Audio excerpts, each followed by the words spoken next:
Africa के दिल में छिपे हुए ट्राइब आज भी रहते हैं। ये ट्राइब मॉडर्न सोसाइटी से बहुत दूर रहते हैं।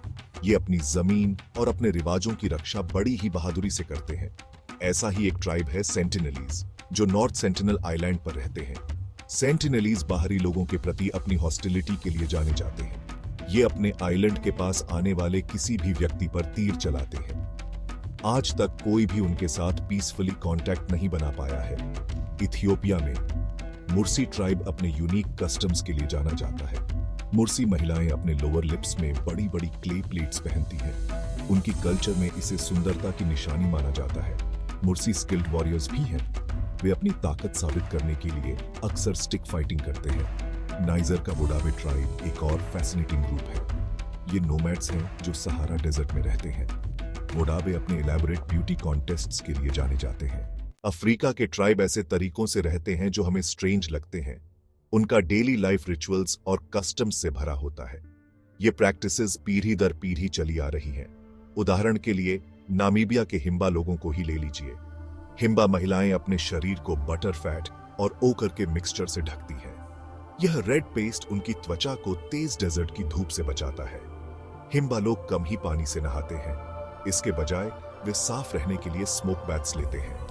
केन्या और तंजानिया के मसाई लोगों के अपने यूनिक कस्टम्स हैं। युवा मसाई पुरुषों को यह साबित करने के लिए कि वे एडल्टहुड के लिए तैयार हैं, उन्हें एक शेर को मारना होगा। यह खतरनाक रिचुअल उनकी ब्रेवरी और योद्धा के रूप में स्किल दिखाता है। मसाई काउज मिल्क और ब्लड का मिक्सचर भी पीते हैं। कांगो में बूटी पिग्मी जंगल के साथ हार्मनी में रहते हैं। वे एक्सपर्ट हंटर्स और गैदरर्स हैं। बूटी का मानना है कि जंगल सेक्रेड है।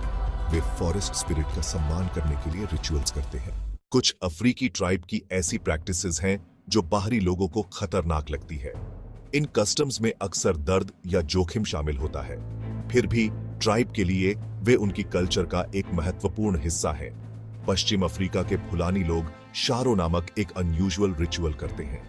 इस रिचुअल में युवक यह देखने के लिए प्रतिस्पर्धा करते हैं कि कौन सबसे ज्यादा दर्द सहन कर सकता है।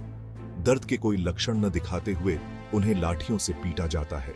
जो सबसे ज्यादा दर्द सहन करता है वह सम्मान और दुल्हन चुनने का अधिकार जीतता है।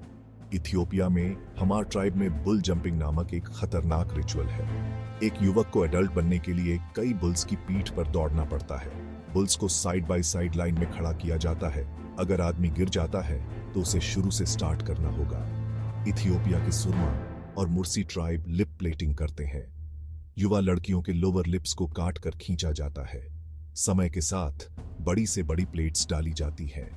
यह प्रक्रिया दर्दनाक होती है और इसमें कई साल लग सकते हैं। अफ्रीका के ट्राइब को मॉडर्न वर्ल्ड में कई चैलेंजेस का सामना करना पड़ता है। उनकी पारंपरिक भूमि छीनी जा रही है। विकास से उनके जीने के तरीके को खतरा है। कालाहारी डेजर्ट के सैन लोग इसका एक उदाहरण है। वे हजारों सालों से हंटर गैदरर्स के रूप में रहते आए हैं। अब उनकी जमीन का उपयोग फार्म्स और माइंस के लिए किया जा रहा है। सैन लोगों को सेटलमेंट्स में रहने के लिए मजबूर किया जा रहा है। यह बदलाव उनके ट्रेडिशनल वे ऑफ लाइफ को नष्ट कर रहा है। कांगो बेसिन में पिग्मी लोगों को भी ऐसी ही प्रॉब्लम्स का सामना करना पड़ रहा है। लॉगिंग कंपनीज उनके जंगलों को काट रही हैं। खनिक उनकी नदियों को प्रदूषित कर रहे हैं। पिग्मी अपने घरों और शिकारगाहों को खो रहे हैं। पूर्वी अफ्रीका के मसाई अपनी चरागाहों को बचाने के लिए संघर्ष कर रहे हैं। उनके ट्रेडिशनल एरियाज को वाइल्ड लाइफ रिजर्व्स और फार्म्स में बदला जा रहा है। अफ्रीका के ट्राइब हमारे ह्यूमन पास्ट की लिविंग लिंक्स है। उनके पास नेचर और सर्वाइवल के बारे में ऐसा नॉलेज है जो कहीं और खो गया है। उनकी कल्चर्स आर्ट, म्यूजिक और स्टोरीज से भरपूर हैं। इन ट्राइबल हेरिटेजेस को प्रिजर्व करना पूरी ह्यूमैनिटी के लिए महत्वपूर्ण है। हम उनके जीने के तरीके से बहुत कुछ सीख सकते हैं। कई ट्राइब का भूमि से गहरा नाता होता है। उदाहरण के लिए तंजानिया के हदजा 40,000 से भी ज्यादा सालों से एक ही एरिया में रह रहे हैं। उन्होंने इकोसिस्टम को नुकसान पहुंचाए बिना ऐसा किया है। उन्हें प्लांट्स और एनिमल्स का बहुत नॉलेज है। वैज्ञानिक अब कंजर्वेशन के बारे में जानने के लिए हदजा प्रैक्टिसेस का अध्ययन कर रहे हैं। ट्राइबल लैंग्वेजेस को प्रिजर्व करना भी महत्वपूर्ण है। प्रत्येक भाषा में दुनिया को सोचने और देखने के यूनिक वेज होते हैं। जब एक ट्राइबल लैंग्वेज मर जाती है तो हम इस स्पेशल नॉलेज को हमेशा के लिए खो देते हैं। उदाहरण के लिए दक्षिणी अफ्रीका की खोइसान लैंग्वेजेस में क्लिक साउंड्स का उपयोग किया जाता है जो अन्य लैंग्वेजेस में नहीं पाए जाते हैं। लिंग्विस्ट्स इन रेयर लैंग्वेजेस को रिकॉर्ड और प्रिजर्व करने के लिए काम कर रहे हैं। अफ्रीका की ट्राइबल लैंड्स की यात्रा एक लाइफ चेंजिंग एक्सपीरियंस हो सकता है। यह हमें दुनिया को अलग नजरों से देखने का मौका देता है।